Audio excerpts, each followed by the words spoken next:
এবারের ওয়েদারটা সম্পর্কে আমার কোনো ধারণা নেই, কেন জানি মনে হচ্ছে প্রচণ্ড গরম, প্রচণ্ড বৃষ্টি হওয়ার কথা সেখানে হচ্ছে না বৃষ্টি, বা মেঘলা ওয়েদার থাকলেও বৃষ্টির পরিমাণটা একদম কম। তো সব কিছু মিলিয়ে আজকের ওয়েদারটা হচ্ছে একটু মেঘাচ্ছন্ন। আর আমি হচ্ছে কি আজকে একটু বের হব, আজকে অনেক অনেক কাজ কমপ্লিট করে বাসায় আমাকে ফিরতে হবে।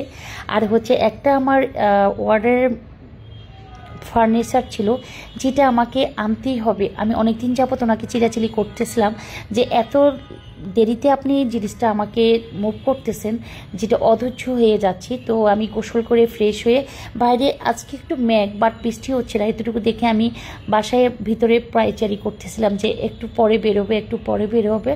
তো এদিকে বের হচ্ছি না, বাসার সবাই কি করছে এগুলো দেখছি আর ভিডিও ধারণ করছি। তো আমি যেহেতু ওয়েদারটা ভালো হলে বের হয়ে যাব, সেজন্য আমি একটু রান্নাঘরেও মুভ করতেছি যে রান্নাঘরে ওরা কি করছে, সব কিছু পরিষ্কার পরিচ্ছন্ন রাখছে কিনা, সব কিছু দেখে বের হব।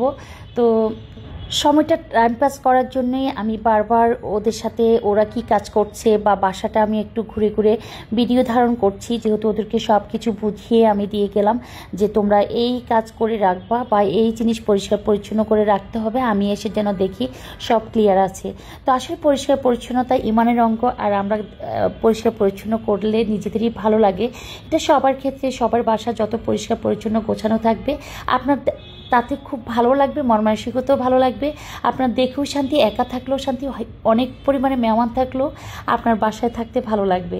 তো আমি এর ভিতরে চলে আসলাম ডাচ বাংলা এটিএম বুথে। এখান থেকে কিছু আমাকে টাকা উঠাতে হবে, টাকা উঠাই দেন আমাকে ফার্নিচারের দোকানে যেতে হবে। আর হচ্ছে কি আজকে হচ্ছে কি শুক্রবার, একদম ব্যাংক বন্ধ, আমার মনেই ছিল না, বারের কথা মনে ছিল না। আর এটিএম বুথ আমি মনে করবো যে সবার জন্য একটা উপকারী জিনিস, পুরো বিশ্বে এই জিনিসটা থাকাতে এতটা সুবিধা হচ্ছে। বিপদে আপদে আপনি যখন না মনে হবে যে আপনার বাসায় টাকা নেই, আপনার একটা টাকার দরকার বা আপনাকে এই মুহূর্তে টাকা নিতে হবে, কারো কাছে না গিয়ে নিজের যদি অ্যাকাউন্টে টাকা থাকে দ্রুত উঠানো যায়।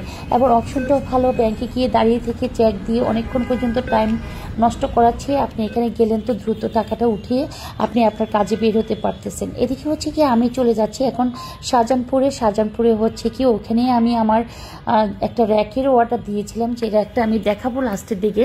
আর এখান থেকে আমি আবার কিছু শপিং করার জন্য বের হয়ে যাব। তো আমি দোকানে গিয়ে ওনারা আমাকে মেনলি ফোন করেছে, আমি যেন আমার যে অর্ডারের মালটা ছিল বা ফার্নিচারটা ছিল আমি যেন দেখে আমার মতো, যেহেতু আমি যে ডিজাইনটা দিয়েছি এটা হয়েছে কিনা এটা দেখে আমি যেন নিশ্চিন্তে চলে যাওয়ার পর ওনারা ভ্যানে পাঠিয়ে দিব। এটা হচ্ছে রাজারবাগ পুলিশ লাইনের গেট দিয়ে আমি ওই শাহজাহানপুর গিয়েছিলাম বা আসার পত্র এই গেটটা পড়ে। তো আমি এখন চলে যাচ্ছি মৌচাক মার্কেটে কিছু কেনাকাটা করার জন্য। কিছু আত্মীয় স্বজনের আমার কেনাকাটা ছিল যেগুলো আমাকে টাকা দিয়েছিল, বাট আমার কেনার কোনো সময়ই পাচ্ছিলাম না। তো আমি এটা হচ্ছে পরচুন মার্কেট। তো আমি হচ্ছে কিছু পাঞ্জাবি নিব, পাঞ্জাবিগুলো আমার মনে হচ্ছিল যে একদম নতুনত্ব কিছুই পাচ্ছিলাম না, সব পুরান মডেল। আর যেহেতু চলে আসছে তো এই সময় হচ্ছে কি মার্কেটে একটু নতুনত্ব কিছু পাওয়া ছিল।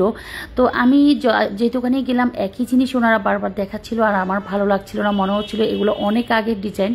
তো একটা বাটিকের পাঞ্জাবি পেয়েছি, এটা আমি লিওনের জন্য নিয়ে নিয়েছি, যেহেতু লিওন সুতির পাঞ্জাবি পরতে কমফোর্ট ফিল করে, ওর আবার হচ্ছে সিনথেটিকগুলো অনেক গরম, সেজন্য ওগুলো পরতে চায় না আর আমিও কিনতে চাই না। আমারও বিরক্ত লাগে যে মনে হয় যে অনেক গরম জিনিস পরেও শান্তি নেই, গায়ে দিয়েও শান্তি নেই, দেখেও শান্তি নেই। তো এদিকে হচ্ছে আমি বাসায় চলে আসছিলাম, যেহেতু আমার জুতার র্যাকটা চলে আসছে, এই ডিজাইনটাই আমি ওনাদেরকে দিয়েছিলাম। তো আমার একটা ভুল ছিল, আমি যে ওয়ালের যে স্পেস থেকে দিতে চেয়েছিলাম সেই স্পেসের মাপটা না দিয়ে আমি এমনি নর্মালি ওনাদেরকে বলেছি। তো এখন যেভাবে দিয়েছি এই ডিজাইনটা উল্টো হয়ে যাচ্ছে, তো কিছু করার ছিল না, আমি দরজার পিছনে আমি জুতার র্যাকটা দিয়েছি। তো জুতার র্যাকটা কেমন হয়েছে, ডিজাইনটা কেমন হলো সবাই আমাকে জানাতে পারেন। আমার অনেক পছন্দ হয়েছিল, যেন মনে হচ্ছিল যে একটু নতুনত্ব।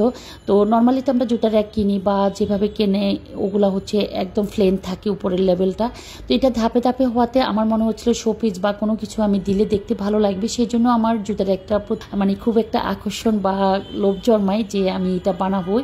তো ওনাদেরকে দেওয়ার পর উনি একই রকম আমাকে জুতার একটা বানিয়ে দিয়েছে। তো সব কিছু মিলিয়ে আজকে ব্লগটা আপনাদের কাছে কেমন লাগলো, আর কি অনুভূতি, কে কোথা থেকে দেখছেন, দেখে কেমন লাগলো আমার জুতার একটা, সব কিছু জানাতে পারেন। এটিএম বুথ সম্পর্কে আমি যে প্রশংসা করলাম এটা আসলে কতটুকু উপকারী আপনারা আমাকে কমেন্ট বক্সে জানাতে পারেন, কারণ আমার মনে হয়েছে এটা মানে অলমোস্ট বেটার একটা জিনিস। কারণ আমরা যখন বিপদে পড়ে যাই, বাসায় হঠাৎ করে টাকা না থাকে, তখন এই মুহূর্তে আমাদের ব্যাংকে যদি বন্ধ থাকে বা শনিবার বা শুক্রবার হয়ে থাকে, সেক্ষেত্রে কিন্তু এটিএম বুথ একটা মানে উপকারী বা বিপদের বন্ধুর মধ্যে আমার কাছে লাগছে। তো সবার অনুভূতি অবশ্যই কমেন্ট বক্সে জানাবেন। তো আজকে এখানে সবার থেকে বিদায় নিচ্ছি। সবাই অনেক অনেক অনেক অনেক ভালো থাকবেন, আর সবার সুস্থতা কামনা করছি।